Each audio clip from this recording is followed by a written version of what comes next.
मैं डॉक्टर निधि माथुर, सह आचार्य गृह विज्ञान, राजकीय कन्या महाविद्यालय बहरोड। आज हम विशिष्ट बालकों में फिजिकली चैलेंज्ड बच्चों में मिर्गी वाले बालक और डेलिकेट बच्चों के बारे में पढ़ेंगे। मिर्गी वाले बच्चे, जिनको हम इंग्लिश में एपिलेप्टिक चिल्ड्रन कहते हैं। मिर्गी जो रोग होता है वो जो हमारे स्नायु तंत्र है उसकी गड़बड़ी से उत्पन्न होता है। होता क्या है इसमें कि मस्तिष्क के जो स्नायु तंत्र होते हैं उन पर दबाव पड़ता है और उससे दौरे पड़ते हैं। और इस अवस्था में जो बालक होता है वो चेतना शून्य हो जाता है, मतलब हाथ पांव हिलने लगते हैं, उसको चक्कर आने लगते हैं। किसी किसी को दौरे जल्दी जल्दी आते हैं, जबकि किसी किसी को लंबे गैप के बाद आते हैं, लंबे अंतराल के बाद आते हैं। हालांकि जो ये मिर्गी रोग है इसका कोई ठोस मूल कारण नहीं होता, लेकिन साइकोलॉजिस्ट इसका कारण क्या बताते हैं कि जो इमोशनल आघात, अगर हमको कोई संवेगात्मक आघात लगता है तो वो जो बच्चे होते हैं वो कई बार मिर्गी का दौरा उनको पड़ता है। जो मिर्गी रोगी भी जो होते हैं वो बिल्कुल सामान्य बालक ही होते हैं। मिर्गी के दौरों के कारण जो इनका शारीरिक स्वास्थ्य है वो ज़रूर प्रभावित रहता है।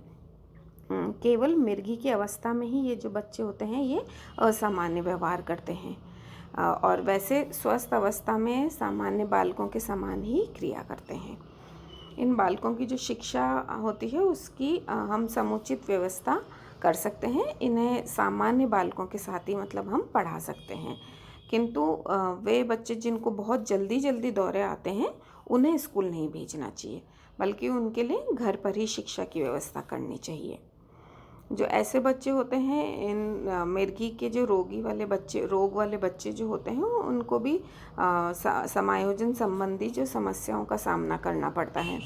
इसलिए उनके उचित समायोजन के लिए माता पिता को चाहिए कि रोग की जानकारी जैसे उन्हें पता लगे कि भाई बच्चे को ये रोग है तो उसका समुचित उपचार कराना चाहिए।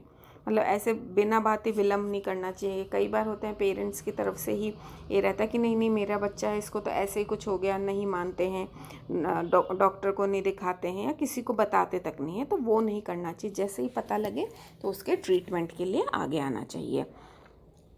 माता पिता, शिक्षक या जो उसके साथी हैं वो उस कारण को जानने का प्रयास करना चाहिए कि भाई किसके कारण से इसको मिर्गी का दौरा पड़ता है, और कारण जानकर उसका निवारण करना चाहिए, जिससे कि फ्यूचर में कभी बालक को अगर वो हो तो हम उस परिस्थिति में नहीं डालें या उस परिस्थिति से हम उस बच्चे को दूर ही रखें। और जब भी मतलब जो पेरेंट्स हैं या स्कूल या कहीं भी जो भी स्थान पर उसको अगर मिर्गी का दौरा पड़े तो अपना दायित्व समझकर हमको उसकी भरपूर मदद करनी चाहिए। और दौरा पड़ने पर उस बालक को हमको जैसे पूरा उसको आराम करवाएं, उसके दौरे के बारे में। ये नहीं कि हम उससे पूछने लग जाएं और उसको और ज़्यादा परेशान कर दें कि भाई क्या हो गया, कैसे हो गया, क्यों, क्या है ना, ऐसे नहीं। उसको हमको पर्याप्त रूप से आराम देकर और फिर उसको हमको धीरज से काम लेना, धैर्य से काम लें हम। और जो ऐसे बालक होते हैं उन बालकों के पास हमेशा कोई ना कोई एक पहचान पत्र या आइडेंटिटी होनी चाहिए, और जिससे कि अचानक अगर उसको दौरा पड़े तो उस आइडेंटिटी कार्ड को देखकर कोई भी व्यक्ति समाज का कोई भी व्यक्ति अगर ऐसी अवस्था में उसको देखे तो उसका इलाज कर सके या सदस्यों को सूचना दे सके। तो कि भैया कि क्या अगर ऐसा दौरा पड़ता है इस बालक को, कभी वो बालक अकेला हो तो अनजान व्यक्ति किस तरह से उसकी मदद करे। और ऐसे जो बालक होते हैं उनको संवेगात्मक तनाव से हमेशा दूर ही रखना चाहिए। फिर आते हैं नाजुक बालक या डेलिकेट चिल्ड्रन, है ना। नाजुक बालक जो कि शारीरिक रूप से दुबले पतले और कमज़ोर से होते हैं, और इनमें कार्य क्षमता भी बहुत ही कम होती है। जैसे हृदय कमज़ोर होता है, शरीर में रक्त की कमी होती है, और ऐसे ना एक्टिव नहीं होते ये बच्चे ना, स्फूर्ति नहीं होती उनमें। जैसे थोड़ा सा काम करेंगे थक जाएंगे और हमेशा नीरस से ही रहेंगे। जैसे खेल भी होंगे तो उसके प्रति वो कोई रुचि नहीं दिखाएंगे, मतलब हर काम में वो पिछड़े से रहते हैं, है ना। क्योंकि अब जो वो ऐसे बच्चे होते हैं वो अपने जो सेम एज के बच्चों के समान शीघ्रता से काम नहीं कर पाते हैं। तो माता पिता तथा बालक को मतलब इन लोगों को खुद को अपने स्वास्थ्य के प्रति चिंता रहती है कि भाई ये कैसे बढ़ेगा आगे या क्या होगा। और जो ऐसे बच्चे होते हैं, ये रोग जो डेलिकेट बच्चे होते हैं, जन्मजात भी होते हैं कई तो, और जन्म के बाद कभी कोई बीमारी ऐसी हो गई या कोई एक्सीडेंट हो गया, बहुत ज़्यादा उनका रक्तस्राव हो गया, कई बार जो संतुलित या पौष्टिक आहार नहीं मिलता उस कारण से भी हो जाता है। कई बार 7 मंथ की जो प्रेगनेंसी होती है उसमें मतलब कि प्री मैच्योर बर्थ होता है, तो उस स्थिति में भी बालक है ना डेलिकेट रह जाता है अगर उसकी प्रॉपर केयर नहीं की जाती। तो इनके समायोजन के लिए भी ध्यान देने की बहुत ज़रूरत है, क्योंकि ये जो ऐसे बालक होते हैं उनमें कोई ऐसे शारीरिक दोष तो होता नहीं है कि जिसको मतलब हम दूर नहीं कर सकें, बल्कि इनके लिए माता पिता को बहुत, अगर वो मेहनत करें, उसका पोषण स्तर सुधारने का प्रयास करना चाहिए, है ना। मतलब उसकी डाइट पे पूरा ध्यान देना है, न्यूट्रिटिव खाना उसको खिलाना है, आयरन की और सारे विटामिन्स और इन सब का पूरा ध्यान रखकर उसको डाइट में उस तरह से देना है, या वो विटामिन कैप्सूल्स दें, या उसके जो भी भोजन संबंधी या पोषण संबंधी जो उसका स्तर है उसको सुधारने का प्रयास करना चाहिए। और अगर बच्चे को कोई स्वास्थ्य संबंधी कोई रोग है तो उससे प्रभावित है, जैसे सपोज़ कोई सांस की कोई उसको दिक्कत हो रही है, उस कारण से वो खेल में नहीं रुचि ले पाता या चल नहीं पाता, थोड़ी सी देर में थक जाता है, इस तरह की कोई उसकी परेशानी है, तो वो उसको हम विशेषज्ञ को दिखाकर उसका उचित उपचार करवाएं, है ना।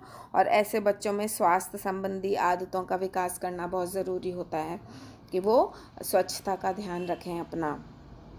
और इनकी बच्चों की जो शिक्षा की व्यवस्था होती है वो सामान्य बच्चों के साथ ही होनी चाहिए, लेकिन बस ये ध्यान रखना चाहिए कि इनके ऊपर पढ़ाई का कोई एक्स्ट्रा प्रेशर नहीं डाला जाए या बहुत ज़्यादा दबाव नहीं हो पढ़ाई का, है ना। तो बहुत ज़्यादा बोझ ना डालें, है ना। और इन बच्चों को जैसे क्लास में भी अगर पढ़ा रहे हैं तो ऐसे बच्चों को आगे बिठाना चाहिए, और जिससे कि टीचर उस पर स्पेशल अटेंशन दे पाए, उसका ध्यान रख पाए कि वो समझ रहा है नहीं या क्या जो भी है ना। तो अगर आगे की फर्स्ट रो में ही बच्चे बैठेंगे या शुरुआत में बैठेंगे तो टीचर की अटेंशन भी उस पर अच्छे से हो पाएगी। फिर माता पिता को चाहिए कि जैसे बच्चों को स्कूल के में जो दोपहर के भोजन के समय भी जैसे न्यूट्रिटिव फूड की जो हमने बात करी, जैसे अब तो स्कूल्स में मिड डे मील वगैरह होती है, नहीं तो पेरेंट्स स्पेशल अरेंजमेंट कर दें ऐसे बच्चों के लिए, सपोज़ मिल्क प्रोवाइड कर दें या कुछ भी खाने का ऐसा जो भी कर सकते हैं वो पेरेंट्स, जिससे कि उनको स्कूल में भी कोई दिक्कत नहीं हुई। कोई लंबे समय तक अगर वो काम कर रहे हैं तो वो स्कूल में रह रहे हैं तो थके नहीं और आराम से वहाँ पर काम कर सकें, पढ़ सकें। और स्कूल में भी ऐसे बच्चों के लिए खेलने की अलग व्यवस्था करनी चाहिए, ऐसे गेम्स उनको खिलाने चाहिए जिससे कि बहुत अधिक शक्ति की ज़रूरत ना पड़े, ऐसे थोड़े लाइट गेम्स हम उन बच्चों को खिला सकते हैं। और माता पिता और पेरेंट्स को और टीचर्स को ये भी ज़रूरत है कि ऐसे कमज़ोर होते हुए इन बच्चों को आत्मनिर्भर बनने का पूरा अवसर दें, है ना। जैसे बच्चों को उनके छोटे छोटे कार्य करने के लिए प्रेरित करें, ये नहीं कि हमें लग रहा है वो कमज़ोर है, वो नहीं कर पा रहा तो हम खुद पहले से ही कर दें। हमको उनको मोटिवेट करना है कि खुद अपना काम वो स्वयं करें, उसको पूरे अपॉर्चुनिटी भी दें करने के लिए, आगे से आगे बढ़कर हम उसका पहले से ही काम नहीं करें।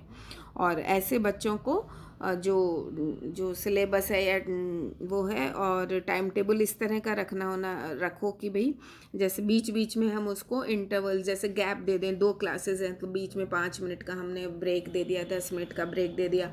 कोई हैवी पढ़ाई कराने के साथ साथ कुछ ऐसे एक्टिविटी वाला काम सेकंड करवा लिया, फिर कोई पढ़ाई का काम करवा लिया, फिर कोई लाइट काम करवा लिया, इस तरह का उसका हमको टाइम टेबल पे भी हम ध्यान दे सकते हैं, जिससे कि बीच बीच में उसको रेस्ट मिलता रहे।